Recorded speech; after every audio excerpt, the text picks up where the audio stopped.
10 warriors rode with Japan's greatest samurai into his final battle. None of them appear in any historical document. Yet 400 years later, every Japanese child knows their names. Were the Sanada Ten Braves real, and does answer even matter?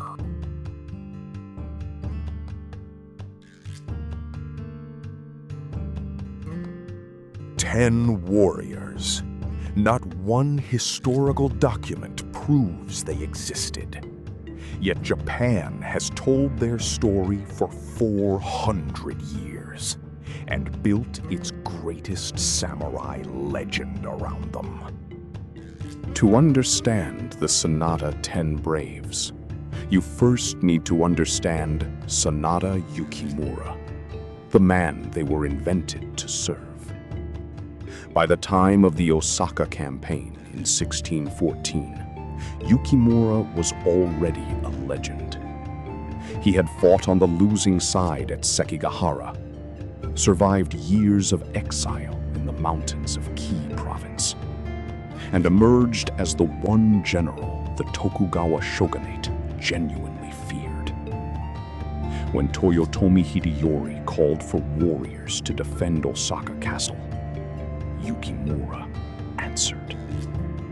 The Osaka Campaign was the final confrontation between the Tokugawa clan and the remnants of Toyotomi power. 200,000 Tokugawa troops surrounded Osaka Castle. Inside, Yukimura commanded the defense with a ferocity that stunned even his enemies. His tactical genius and the crimson tide of his soldiers became the stuff of battlefield poetry. When he finally died in the summer siege of 1615, cutting down enemy soldiers until he could stand no more, he was mourned even by the men who killed him. Defeated generals rarely become national heroes in their own lifetime. But Japan has always had a special affection for the noble loser, the warrior who fights with everything and falls with dignity. Yukimura fit this archetype perfectly. And in the century after his death, storytellers, novelists, and playwrights of the Edo period did what storytellers have always done. They gave their hero a legendary retinue, worthy of his legend. The Sanada Ten Braves first appear in Edo period popular fiction, novels and plays composed a century or more after the events they describe. The concept is simple and irresistible. 10 extraordinary warriors, each with a unique skill, sworn to Sanada Yukimura's service. Part bodyguard, part spy network, part myth. The group's membership varied across different tellings, but certain names recurred so consistently that they became fixed in the national imagination. The most famous of the 10 Braves is Sarutobi Sasuke, a name that became synonymous with Japanese ninja. According to legend, Sasuke was an orphan raised in the mountains by tanuki spirits, trained in ninjutsu among the trees, capable of leaping between branches like a monkey. His name literally means monkey leaping Sasuke. He was said to be invisible, untraceable, unstoppable. He appears in countless novels, films, manga, and anime. He is also almost certainly entirely fictional. Close behind Sasuke in fame is Kirigakure Saizo, Saizo of the Mist. Where Sasuke was acrobatic and bold, Saizo was cold, precise, and relentlessly loyal. Legend describes him as a master of disguise and poison who could vanish into fog at will. Together, Sasuke and Saizo form the iconic core of the Ten Braves, two warriors whose contrasting personalities made them irresistible to storytellers. Their rivalry and brotherhood became a template for Japanese action fiction that persists to this day. The other 8 Braves are less famous, but no less colorful. There is Miyoshi Seikai, the giant monk who wielded a cross-shaped staff. Kakejuzo, the master of firearms and explosives. Yuri Kamanosuke, the wind-controlling acrobat.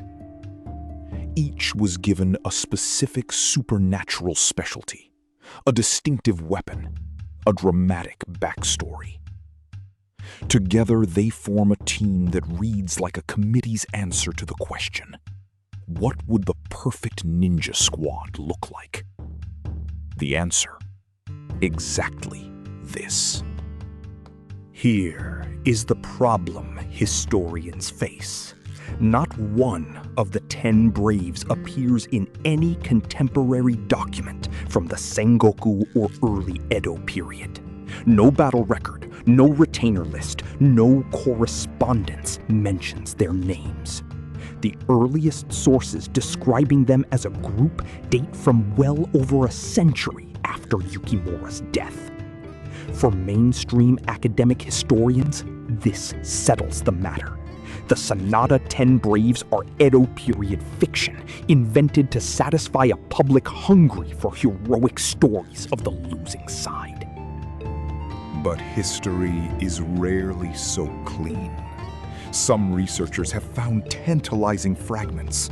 A retainer named Sasuke does appear in a handful of records associated with the Sanada clan, though with no ninja abilities and no connection to the legendary exploits.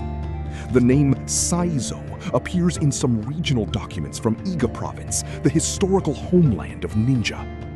These traces are too thin to confirm the legends, but they are enough to keep the question alive. Was there a real Sarutobi Sasuke somewhere at the root of the myth? The Edo period had powerful reasons to create legends like the Sanada Ten Braves. Under Tokugawa rule, the warrior class was officially at peace and deeply anxious about what that meant. The samurai code was being written and codified precisely because actual samurai warfare was over. In this context, stories of heroic warriors fighting impossible odds served a psychological function. They kept alive the idea that the samurai spirit was real, potent, and worth passing down. Yukimura, who had defied the Tokugawa and died for it, was the perfect vehicle.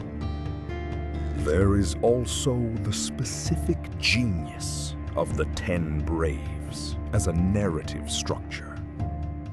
A lone hero is compelling, but a hero with 10 extraordinary companions is irresistible, because the audience can choose their favorite.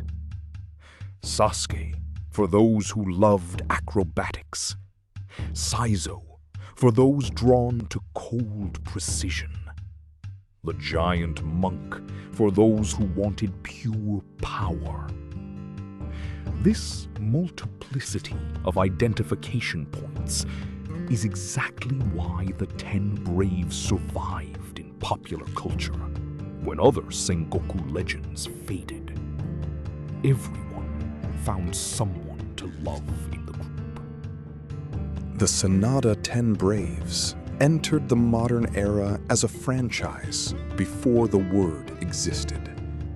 Meiji period novelists expanded their adventures.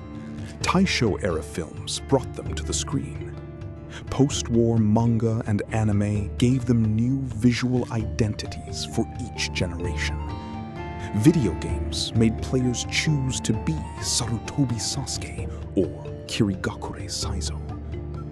By the 21st century, the Ten Braves had appeared in more media than most historical figures with actual documentary evidence.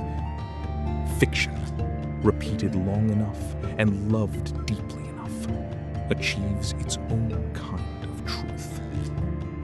What does it mean that Japan's most famous ninja squad almost certainly never existed? It means that the Japanese people needed them to exist and chose to create them. Every culture does this. The stories a society tells about its warriors reveal what that society values. The Sanada Ten Braves are defined by absolute loyalty, individual excellence in service of a greater cause, and willingness to die for someone who has already lost. These are not the values of winners. They are the values of a people who have learned to find beauty in noble defeat. There is one final twist to the Sanada Ten Braves story. Some historians have noted that scattered regional documents from Sanada family domains contain names bearing resemblance to those of the legendary Ten Braves. A retainer called Sasuke, a name close to Saizo in Iga province records. These fragments are thin and inconclusive, but they are enough to keep the question alive. Was there a real person somewhere at the root of each myth? Perhaps some of the Ten Braves were real, exaggerated into legend. Perhaps they were entirely invented. Perhaps the truth sits in the uncomfortable middle ground between fact and story. Japan is not unique in this. Every culture has its legendary warrior squads. The Musketeers, the Knights of the Round Table, the Spartan 300. What makes the Sanada Ten Braves distinctive is the precision of their legend. 10 specific individuals, 10 specific skills, 10 specific names that have never changed across 4 centuries of retelling. That kind of precision suggests either a very good original story or a very good original storyteller who knew exactly what they were doing. We will never know which. Sarutobi Sasuke is not real. Kirigakure Saizo is not real. But the question they make us ask, what do we need from our heroes, and what do we need them to have been, is entirely real. The Sanada Ten Braves tell us that a great story, told with conviction and passed down with love, can outlast any document. They have been alive for 400 years. They will be alive 400 years from now. By any meaningful measure, that is a longer life than most historical figures manage. Sanada Yukimura died on a June morning in 1615, cut down after hours of fighting. He was 50 years old. His last words, according to tradition, were spoken to the enemy general who finally stopped him. There are no more men in Japan. Whether he said it or not, it is the kind of thing a legend says. And perhaps that is the deeper truth the Ten Braves carry, that some men become so great that the world invents worthy companions for them. Yukimura earned his myths. Next time on Samurai Chronicles, they called him the God of War. Uesugi Kenshin fought over 100 battles and lost almost none of them. He gave rice to his starving enemies. He prayed before every battle. And he may have been Japan's most terrifying warrior, precisely because of it. If the legend of the Sanada Ten Braves made you think differently about history and myth, subscribe for new episodes every day. The line between what happened and what we need to believe happened, that is where Japan's greatest stories live.